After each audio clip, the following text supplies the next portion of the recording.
ఓకేనా. రాష్ట్రంలో ఎన్నికల కోలాహలం మొదలైంది.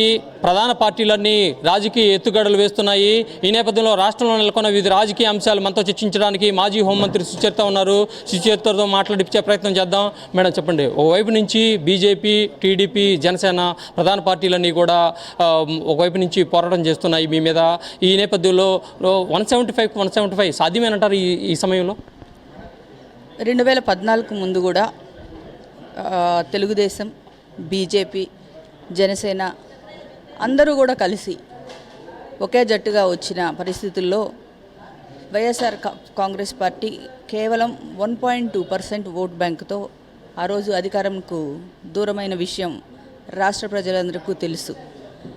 ఆ రోజు ఎందుకు దూరమైంది అని ఆలోచన చేస్తే అనుభవజ్ఞులు చంద్రబాబు నాయుడు గారు ఈ రాష్ట్రానికి విడిపోయిన తర్వాత ముఖ్యమంత్రిగా వస్తే మన రాష్ట్రానికి అభివృద్ధి జరుగుతుంది, మంచి జరుగుతుంది అనేటువంటి ఒక ఉద్దేశంతో ఆ రోజు వాళ్ళందరికీ కలిపి ప్రజలు అవకాశం కల్పించారు.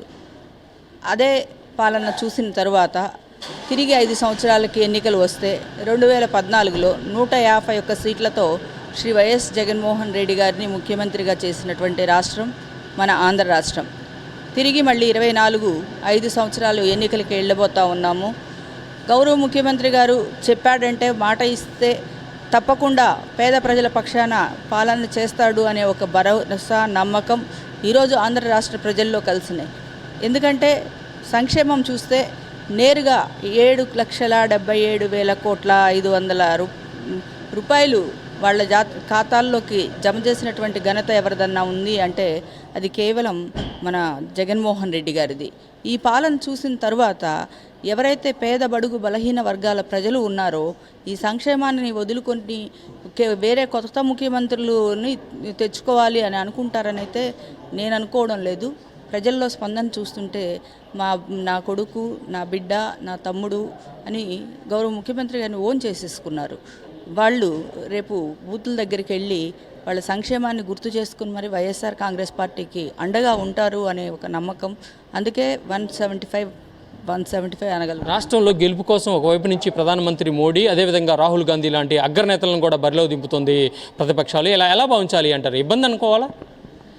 ఇప్పుడు వాళ్ళు ప్రతి రాష్ట్రంలో కూడా తిరుగుతారండి. మన ఆంధ్ర రాష్ట్రం అనే ఉంది, పక్కన తెలంగాణలో ఎన్నిసార్లు చెల్లారు? అంత మాత్రం చేత అక్కడ బీజేపీ గెలిచిందా? వస్తారు. ఎందుకంటే ఒక రాజకీయ పార్టీ అన్న తర్వాత ఎక్కడైతే ఎన్నికలు జరుగుతున్నాయో అక్కడికి ఆ అగ్రనాయకత్వాలు వెళ్తారు. లోకల్ నాయకత్వాలు బలోపేతం చేయడానికి మరి నేషనల్ పార్టీస్ వాళ్ళు వెళ్ళడం ఆనవాయితీనే, కొత్త ఏమీ కాదు. ఎవరైనా రావచ్చు, ఇక్కడ ప్రచారం చేసుకోవచ్చు, వాళ్ళ మేనిఫెస్టోలు చెప్పుకోవచ్చు.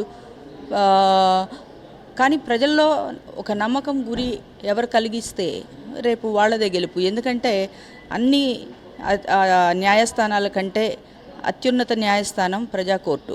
ప్రజలు ఏ తీర్పు ఇస్తే ఆ తీర్పు ఫైనల్. రాష్ట్రంలో ఎమ్మెల్యేలు మార్పులు, ఇన్ఛార్జీలు మార్పులు చేసింది ప్రజల్లో కొద్దిగా గందరగోళం నెలకొంటుంది. ఈ నేపథ్యంలో గెలుపు సాధించడం చాలా కష్టం అని చెప్పేసి భిన్నాభిప్రాయాలు కూడా వ్యక్తం అవుతున్నాయి. ఎలా భావించాలి అంటారు? సీట్లు మారడం, పార్టీలు మారడం రాజకీయ వర్గాలకు కొత్త ఏమీ కాదు.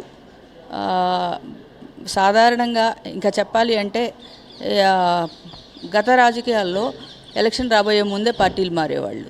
ఇప్పుడేముందండి, ఒక పార్టీ అధికారంలో గెలిచిన తర్వాత పక్క పార్టీలో తీసుకుని మంత్రులను చేసిన చరిత్ర కూడా మన ఆంధ్ర రాష్ట్రంలో మనం చూస్తున్నాం.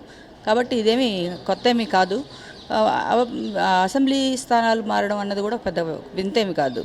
స్వయంగా చంద్రబాబు నాయుడు గారు చంద్రగిరి నుండి కుప్పం వెళ్ళినటువంటి వ్యక్తి. మరి అప్పుడు అంటే ఏ సంవత్సరంలో జరిగిందో చూడండి.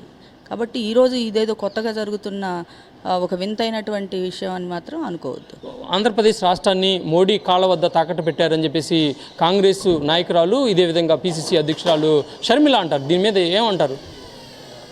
ఇప్పుడు రాష్ట్రంలో ఉన్నటువంటి ఏ ముఖ్యమంత్రి అయినా ప్రధానమంత్రులతో సత్సంబంధాలు కలిగి రాష్ట్రానికి కావాల్సినటువంటి నిధులు తెచ్చుకోవడం అన్నది అది లౌక్యం, అవసరం. ఆ రాష్ట్రం మరి మొన్న రేవంత్ రెడ్డి గారు కలిశారు కదా, స్టేజ్ మీద కలిశారు కదా. రాజకీయాల వరకే మేము ప్రధానమంత్రితో సఖ్యంగా ఉండి మా రాష్ట్రానికి కావాల్సిన పనులు చేయించుకుంటామని చెప్పారు కదా. మరి అక్కడ కూడా క్వశ్చన్ చేయమనండి, ఎందుకు పక్కన కూర్చున్నారు, ఎందుకు పిలిపించుకున్నారు అని అడగమనండి. ఇది మొత్తంగా చూసుకున్నట్టే మాజీ హోంమంత్రి సుచరిత చెబుతున్న పరిస్థితి 175 సీట్లు కైవసం చేసుకుంటామంటున్నారు. అదేవిధంగా చూసుకున్నట్టే మాత్రం రాష్ట్రంలో ఎంతమంది పర్యటనలు చేసినా మాత్రం ప్రజలు మా పక్షమే ఉన్నారని తన అభిప్రాయం వ్యక్తం చేస్తున్నారు. ఇది మొత్తంగా చూసుకున్నట్టే ఇక్కడున్న తాజా పరిస్థితి. కెమెరామెన్ పవన్తో వీరాస్వామి 99 టీవీ గుంటూరు.